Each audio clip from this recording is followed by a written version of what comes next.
So I'm gonna give my honest review about Charlie Wonton Special and POV to ng someone na bihira lang naman makakain sa mga gantong restaurant. So pagdating nga namin masikip yung kanilang parking area but maganda naman yung kanilang waiting area. And then mabilis lang naman yung pila kahit na medyo madaming tao sa loob, mabilis lang din. Siguro yung iba pagkatapos kumain talaga lumalabas na. So pagpasok nga ay nag-order na nga kami, dalawang siopaw na regular, 95 pesos each, yung bola-bola at asado. Sa akin naman ay ang beef wonton mami which is 350 pesos.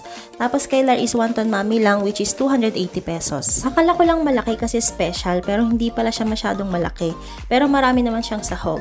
And then yung noodles niya madami rin talaga.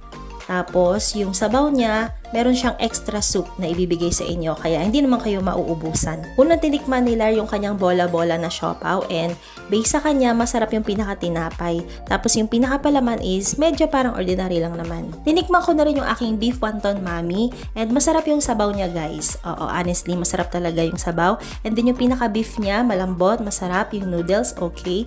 Etong wonton lang yung hindi ko nagustuhan. Kasi, yung lasa niya sa akin is parang matabang na parang smoky. Next ko naman kinain syempre yung asado siopaw ko na medyo hindi ko nagustuhan kasi natamisan talaga ako. Pero ang sarap nga na pinaka-tinapay.